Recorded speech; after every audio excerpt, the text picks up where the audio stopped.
This video sponsored by பைமோட். இந்த ஆப்பில் நீங்கள் பர்ச்சேஸ் பண்ணக்கூடிய எல்லா ப்ராடக்ட்டும் உங்களுக்கு ரொம்ப மலிவான விலையிலே கிடைக்குது. இதில் நிறைய ஆஃபர்ஸ் அண்ட் கூப்பன்ஸ் ப்ரொவைட் பண்ணுறாங்க. ஸோ இதோட லிங்க் உங்களுக்கு டிஸ்கிரிப்ஷனில் கொடுக்குறேன். தேவைப்படுறவங்க யூஸ் பண்ணி பாருங்கள். கர்னல் சோஃபியா குரேசி பற்றி சர்ச்சை கருத்து. சாட்டை எடுத்த நீதிமன்றம். பாஜக அமைச்சர் மீது வழக்கு.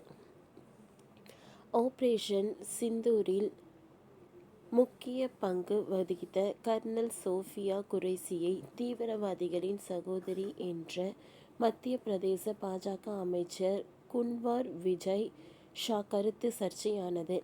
இந்த வழக்கை தாமாக விசாரித்த அம்மாநில உயர்நீதிமன்றம் விதித்த அதிரடி உத்தரவால் காவல்துறையினர் அவர் மீது வழக்கு பதிவு செய்துள்ளனர். ஜம்மு காஷ்மீர் பல்காம் பகுதிகளில் கடந்த ஏப்ரல் மாதம் தீவிரவாதிகள் நடத்திய திடீர் துப்பாக்கி சூட்டில் அப்பாவி மக்கள் 26 பேர் உயிரிழந்தனர். இதற்கு பதிலடி கொடுக்கும் விதமாக இந்திய இராணுவம் ஆபரேஷன் சிந்தூர் என்ற பெயரில் பாகிஸ்தானில் உள்ள தீவிரவாத முகாம்கள் மீது தாக்குதல் நடத்தியது. தொடர்ந்து இந்தியா பாகிஸ்தான் இடையே போர் பதற்றம் நிலவி வந்த நிலையில் போர் நிறுத்த ஒப்பந்தம் நிறைவேற்றப்பட்டது. இந்திய இராணுவத்தின் நடவடிக்கைகள் குறித்து பெரும்பாலும் பெண் அதிகாரிகள் விளக்கமளித்தனர். கர்னல் சோஃபியா குரேசி விமானப்படை விங் கமாண்டர் வியோமிகா சிங் ஆகியோர் விளக்கமளித்தனர். நாட்டின் மிகப்பெரிய இராணுவ நடவடிக்கைகளை பெண் அதிகாரிகள் மூலம் உலகத்துக்கு விளக்கிய அணுகுமுறை அனைத்து தரப்பிலும் வரவேற்பையும் பாராட்டுகளையும் பெற்றது. அந்த பெண் அதிகாரிகளுக்கு வாழ்த்துக்களும் குவிந்தன. அதே நேரம் மத்திய பிரதேச மாநில பாஜக அமைச்சர் குன்வார் விஜய் ஷா பேசிய கருத்து சர்ச்சையை கிளப்பியது. அமைச்சர் குன்வார் விஜய் ஷா, நம் சகோதரிகளின் குங்குமத்தை அழித்தவர்களை பிரதமர் நரேந்திர மோடி அவர்களின் சகோதரி வைத்தே ஒழித்துவிட்டார் என்று சோஃபியா குரேசியை குறிப்பிட்டு பேசியிருந்தார்.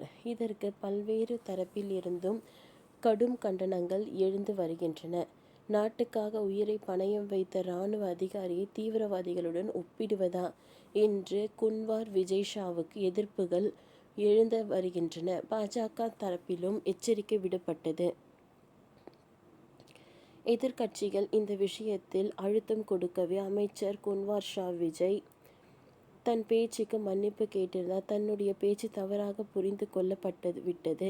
இதற்காக எவ்வளவு முறை வேண்டுமானாலும் மன்னிப்பு கேட்பேன் என்று அவர் கூறினார். இருப்பினும் போர் பதற்றம் குறைந்த சில நாட்களிலேயே வெளியான பாஜக அமைச்சரின் இந்த கருத்து சர்ச்சையானது.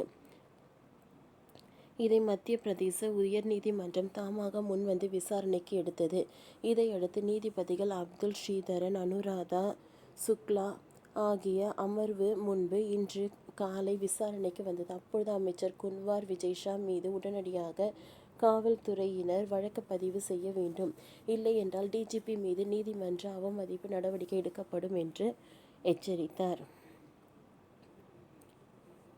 மேலும் இது போன்ற கருத்துக்களை மிகவும் ஆபத்தானது, இழிவானது, இராணுவ அதிகாரியை தீவிரவாதிகளின் சகோதரி என்று சொல்லி பிரிவினைவாதத்தை தூண்டியுள்ளனர்.